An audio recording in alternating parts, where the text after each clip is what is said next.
but you have violent people, and we're not going to let them get away with it. But this was the other vantage point we were watching, the California National Guard, some 300. Exactly what kind is unclear. We saw cells with anywhere between 80 to 100 men crammed inside.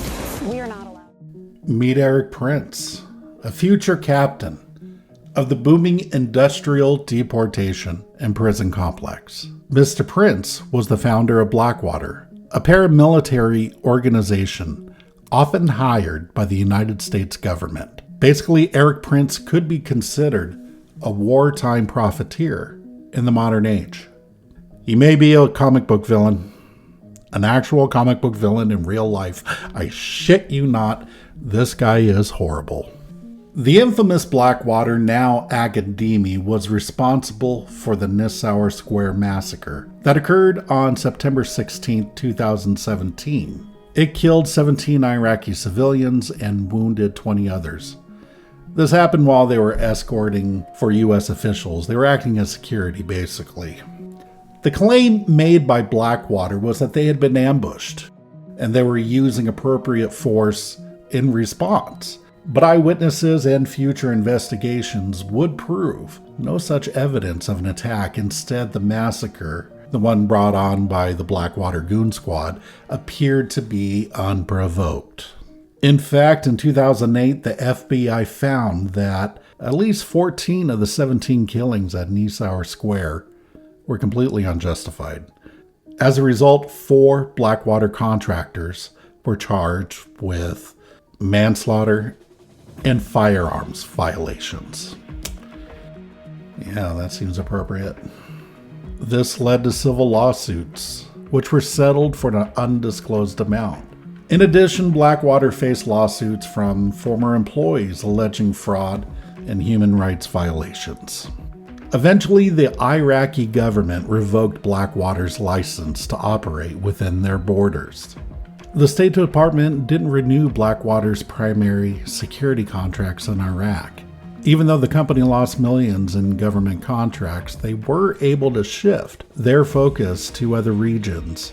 Even though the company had pretty much been caught red-handed with their pants down and their hand in the cookie jar, they did what any ethical business would do. They took accountability and honestly vowed it would never happen again. Who am I kidding? They rebranded themselves as XE Services. This new company eventually got sold to private investors and rebranded as Academy. And with like so many other companies, Academy got absorbed into a conglomerate named Costellus Holdings. Even though Blackwater failed, well, it kind of failed, don't worry. Erik Prince is extremely well connected to all the right people. We'll touch on that in a little bit. Erik Prince also acquired some pretty good political ties, just by virtue of being the brother of former Secretary of Education Betsy DeVos? Oh. I can only imagine what their household must have been like. Actually, no, I can't. Seems like it would be hell. Yeah, hell. Timu Hans Gruber has a very lucrative relationship with the United Arab Emirates. For reference, that's where the billionaire playground and city of opulence is located. And, it's Dubai. You might know it by that name. Prince seems to be good friends to former White House chief strategist and all-around piece of shit Steve Bannon. In fact, I've found several articles that portray the two of them together at different functions, along with Erik Prince being a guest on Bannon's War Room podcast. I swear the level of delusion for these guys is pretty fucking amazing, if you ask me. They seem to bond over their transphobia and their dislike of anything that resembles LGBTQ empowerment. I'm telling you, rich, white, cisgendered, conservative men are pretty much the worst. In case you didn't know. In March of 2022, after a surge in gang violence, El Salvadorian President Nayib Bukele declared a state of emergency. By doing this, he suspended the constitutional rights like privacy and due process. The El Salvadorian police were given broad power to arrest suspected gang members, again, without due process. As of 2024, there have been over 76,000 arrests, with reports of detaining minors and innocent people caught up in the sweeps. As expected, the prisons reached 300 plus capacity, 300 times its capacity, with inmates facing deplorable conditions along with abuses from the guards. This did have a massive impact on the rate of homicides within El Salvador's borders, from 103 per 100,000 people to 2.4 per 100,000 people, which statistically is damn close to zero, but at what cost? Bukele credits his mano dura or iron fist policy for this drop in crime, but it does come with a cost. Iron Fist. Like the Marvel. Oh god, that was a crap show. All the rest were good, but Iron Fist, they dropped the ball. There have been reports of torture, forced confessions, and death while in custody.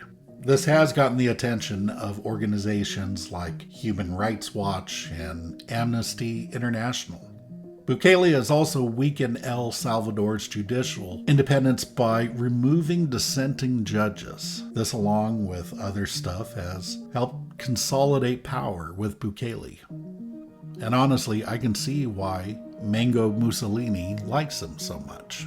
I think they would be pals. In 2023, Erik Prince met with Bukele.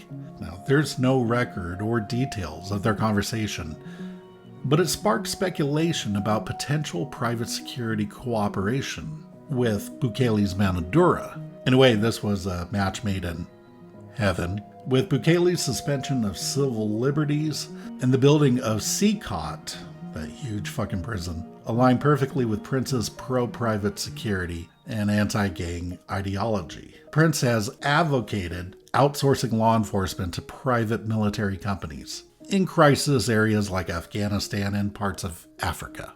Erik Prince appears to be restructuring his business model to include not just his mercenaries, but something possibly more lucrative with an ever-growing supply. The detention of undocumented immigrants for the United States government.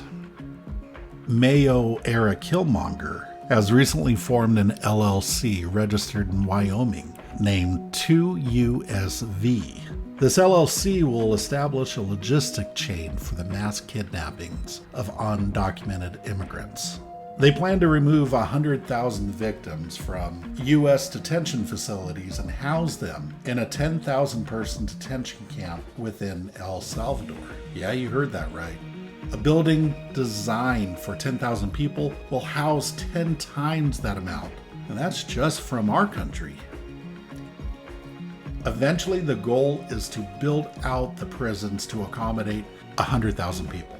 If we use that same metric as we did before, that could be 1 million people potentially housed in CCOT and hellholes just like it. And at this point, I'm going to remind people of one important historical fact before we move forward. The infamous concentration camp Auschwitz, it wasn't located in Germany. It operated in Poland. Now, if you see a comparison, well, I'm glad you did, and you're exactly the type of person I would hope would see this video. If you don't see comparison and you don't understand why I'm bringing this up, I'd invite you to stay. Perhaps you'll gain a new perspective you hadn't had before. With his vast fortune, which is rumored to be somewhere in the 200 million area, it's actually Erik Prince's political ties that make this man a real danger. Prince has donated to Trump-aligned PACs, including Trump's 2016 and 2020 campaigns, with direct donations or GOP fundraising. MAGA loyalists like former Representative and current John Matt Gaetz Senator Tom I Hate Me Some TikTok Cotton, and of course the founder of the misinformation social media app, hilariously named True Social, Devin Nunes. By the way, when I refer to Matt Gaetz as a John, I'm using it in the pejorative sense, as in a customer to the world's oldest profession. I just wanted to clarify there. But that's not all.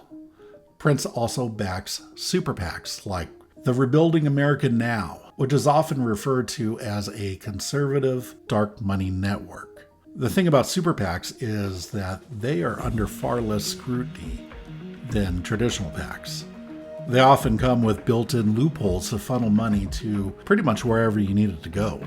This is very useful for the ultra-wealthy to keep people in power that'll act in their best interests.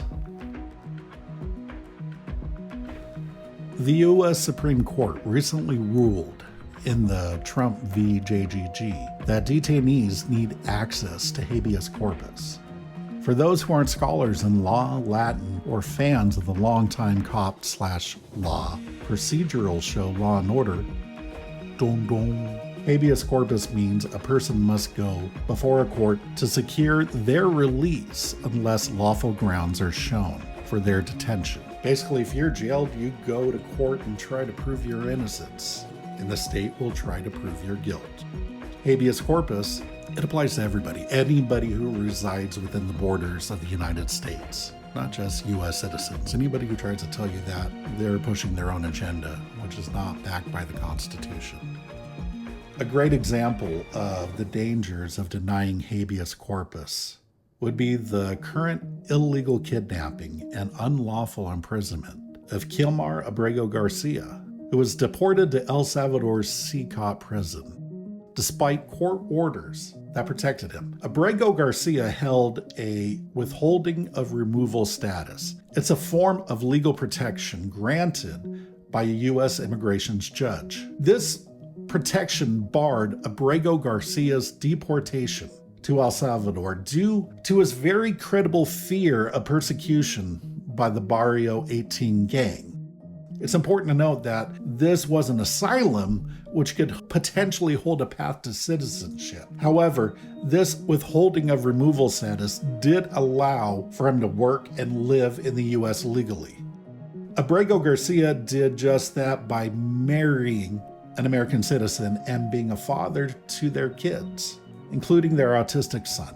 Abrego Garcia also had a valid work permit and was gainfully employed in the trades as a unionized sheet worker in Maryland. His union has demanded Kilmer's return, along with senators, representatives, and pretty much any human rights agency one can think of. This is a great example of the legal black hole that would effectively exist in places like this. These foreign prisons, they serve American interests. They may be run by American contractors, but American law does not apply. The rulings of the Supreme Court that are in favor of these unfortunate victims may never reach these guys because of the conditions that they're housed in with CCOT. One possible way of skirting this constitutional right of habeas corpus is with a treaty of secession where an extremely biased form of the habeas corpus would occur. All in all, it reminds me of a time period during World War II where fears of people who are different dominated world events. People were rounded up and put into camps for an undetermined amount of time, having done nothing wrong. I'm of course talking about the Japanese internment camps. This was a horror of history that our nation rarely has had the strength to accept accountability for. Erik Prince's plan would make the Japanese internment look like a much less horrible event in history, but a chilling look for things to come. As someone much smarter than I said, history may not repeat, but it sure does like to rhyme. When it comes right down to it, this is a blueprint to authoritarianism. A secret agency who can swoop in at any time to kidnap unsuspecting people and for all intents and purposes disappear them. Right now, It's the fuck it. It's anyone with a Hispanic, Middle Eastern, or vaguely ethnic surname. Much like the people in the industrial military complex that President Dwight D. Eisenhower warned us about. The prison industrial complex, along with private international military, well, I can't think of much that's more frightening than that. This doesn't even consider the fact that the longer this goes on, the more we just get used to it. Soon this will become normalized, and once that happens, I suspect Erik Prince will go from wealthy to the ultra-wealthy. It'll be probably measured in billions, not millions. So in my new metric of comparing people in real life to comic book villains, I give Erik Prince the comparison of Norman Osborn. Much like Prince, Norman Osborn is a ruthless corporate tycoon who profits from and takes over U.S. security. Sound familiar? In fact, like Osborn, Erik Prince, a guy who believes in militarized authoritarianism, or a PMC oligarch if you like, he views himself as the only solution to global chaos. Fuck you, Erik Prince.